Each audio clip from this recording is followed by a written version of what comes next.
کاپیتان تراکتور یه بار دیگه میندازن پشت مدافعین که نیازمند میاد و دورش میکنه. بعد یه موقع تالی فرصت عالی برای تراکتور. چجوری توپ از دست داد مهدی ترابی. حرکت رو آغاز کرد اونجا اسماعیلی فر، دانیال اسماعیلی فر و توپی که به بیرون رفت و ضربه دروازه اعلام میشه. راسته یه نگاه و یه ضربه میشه گفت بد که سروش رفیعی و توپی که اونجا میتونن تراکتور یا دورش کنن. حالا این اتفاق خواهد افتاد. در یه لحظه تحت فشار نزدیک بود اشتباه کنه. اشتباه بعد موقعیت برای هاشم نژاد تک به تک و توپی که بازم گل نمیشه. پیام نیازمنده که نمیذاره تراکتور به گل برسه. حالا تک به تک ها رو یکی پس از دیگری تراکتوریا دارن از دست میدن. موقعیت 100% گلزنی، کار فوق العاده پیام نیازمند. ببینید چه زاویه اونجا بست، چقدر خوب توپ رو گرفت.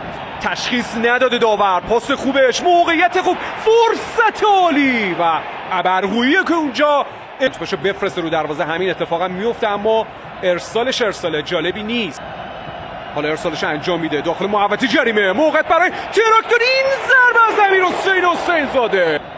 ببینیم در تصویر آهسته این ارسالی که اومد داخل محوطه جریمه. توپ دوم رو امیر حسین زاده با این ضربه در امیر حسین زاده بین دو بازیکن، خود حسین زاده دومی سومی همچنان صاحب توپ که توپشو بالاخره اونجا زدن. پیام نیاز ایگور ترابی ارسالش داخل محوطه جریمه، ارسال خوبی هم هست. موقعیت برای تیم تراکتور و توپی که اونجا راهی کورنر میکنه، تبدیل به گل میشه مهدی ترابی. نتیجه بازی رو 1-0 میکنه. چه ضربه ای زد و پیام نیازمند که تسلیم میشه سر این ضربه. فکر کنم فکرش هم نمیکرد توپ مستقیم بیاد به سمت چارچوب. تراکتور 1 پرسپولیس 0. ترابی گل شد. این ضربه به سمت چارچوب عالی بود، خیلی عالی بود. نیازمندم هر چقدر گام رو عقب برداشت نتونست توپ رو بگیره و توپی که مستقیم رفت و به تور رسید تا بازی 1-0 بشه. ببینید در تصویر آهسته این توپی که اومد و اینجوری در درون دروازه قرار گرفت.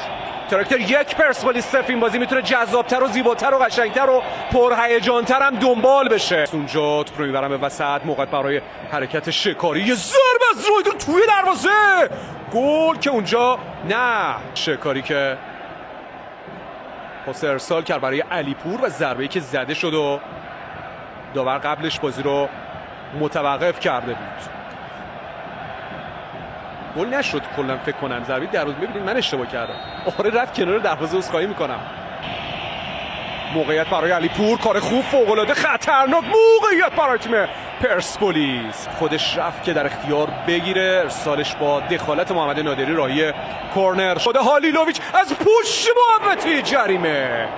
خود ببینیم در تصویر آهسته به این شکل ضربه‌ش رو زد به سمت چارچوب که اگه تو چارچوب بود گرفتنش عملا خیلی سخت بود و این ضربه ارسال رفیعی خیلی خطرناک. نه، حالا ارسال کاظمیان رو دروازه خطرناک اونجا مقابل دروازه و توپی که دور میشه. امیر حسین زاده خطرناک، پاس درز و پیام نیازمند میاد و توپ رو جمع میکنه. تصوی ارسال بلند اونجا سر اول با یاران پرسپولیس و توپی که در اختیار بیرونوند قرار میگیره و به سرزنهای پرسپولیس داخل محوطه جریمه. ارسال رو دروازه خیلی بلنده، سر اول با پرسپولیسیا میکنن یه ضربه که اونجا توپ دور میشه.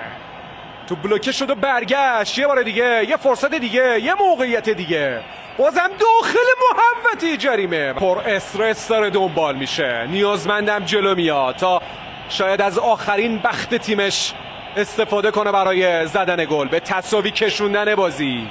نگاه ها به بیژن حیدری هم هست تو این ثانیه‌ها. ارسال داخل محوطه جریمه، یه ضربه سر اونجا. بیرونوند تلاش میکنه توپ رو بگیره. اونجا توپ در درون دروازه قرار گرفته. توپ در درون دروازه قرار گرفت. حیدری هم هست تو این ثانیه‌ها. ارسال داخل محوطه جریمه، یه ضربه سر اونجا. بیرونوند تلاش میکنه توپ رو بگیره. اونجا توپ در درون دروازه قرار گرفته. توپ در درون دروازه قرار گرفته. تو ثانیه‌های پایانی تو شلوغی دروازه باز شده. تلاش میکرد برای گرفتن توپ، رو هوا بود که اونجا داور خطا رو باید گرفته باشه و تو این صحنه کاملا مشخص هست بیرونوند که اجازه ندادن بره برای دفع توپ. ابرقویی اونجا در ادامه خطا اعلام شد.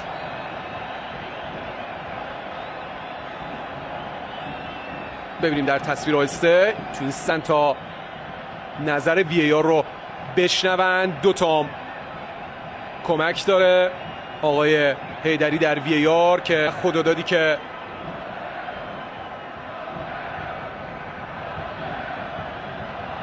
معترضه. یک کارت زردن. مصاف حسین زاده با پیام نیازمند میره برای زدن ضربه پنالتی. ضربش رو میزنه و توپ تیر دروازه برخورد کرد. چراغ اول روشن نشد. کنانی زادگان میزنه و توپ رو در درون دروازه قرار داد. ضربش رو میزنه دانیال اسماعیلی فر و میگیره پیام نیازمند. حالا کار برای تراکتور سخت‌تر میشه. روحیه تیمشو برمیگردونه یا نه؟ برمیگردونه. گرفت. حالا نوبت بیرونوند بود که پنالتیشو بگیره. میره که بزنه مسعود ظاهر کاظمینی. ضربه او و توی دروازه. یکی از چراغا رو بالاخره روشن میکنه بعد دو پنالتی. ضربش رو میزنه کاظمیان و خلاف جهت توی دروازه. گل بعدی برای پرسپولیس. ضربش رو میزنه خامرو بکوف و توی دروازه. گل بعدی. ضربش رو میزنه و توپو گرفت بیرونوند. بازی پرهیجانیه، واقعا پر استرس. کریم آذر میزنه توی دروازه. گل. علی پور ضربش رو میزنه و توی دروازه. همچنان ادامه داره این پنالتی ها. ضربش رو میزنه سدلار و هم میزنه تو دروازه. گل بعدی هم به ثمر میرسه.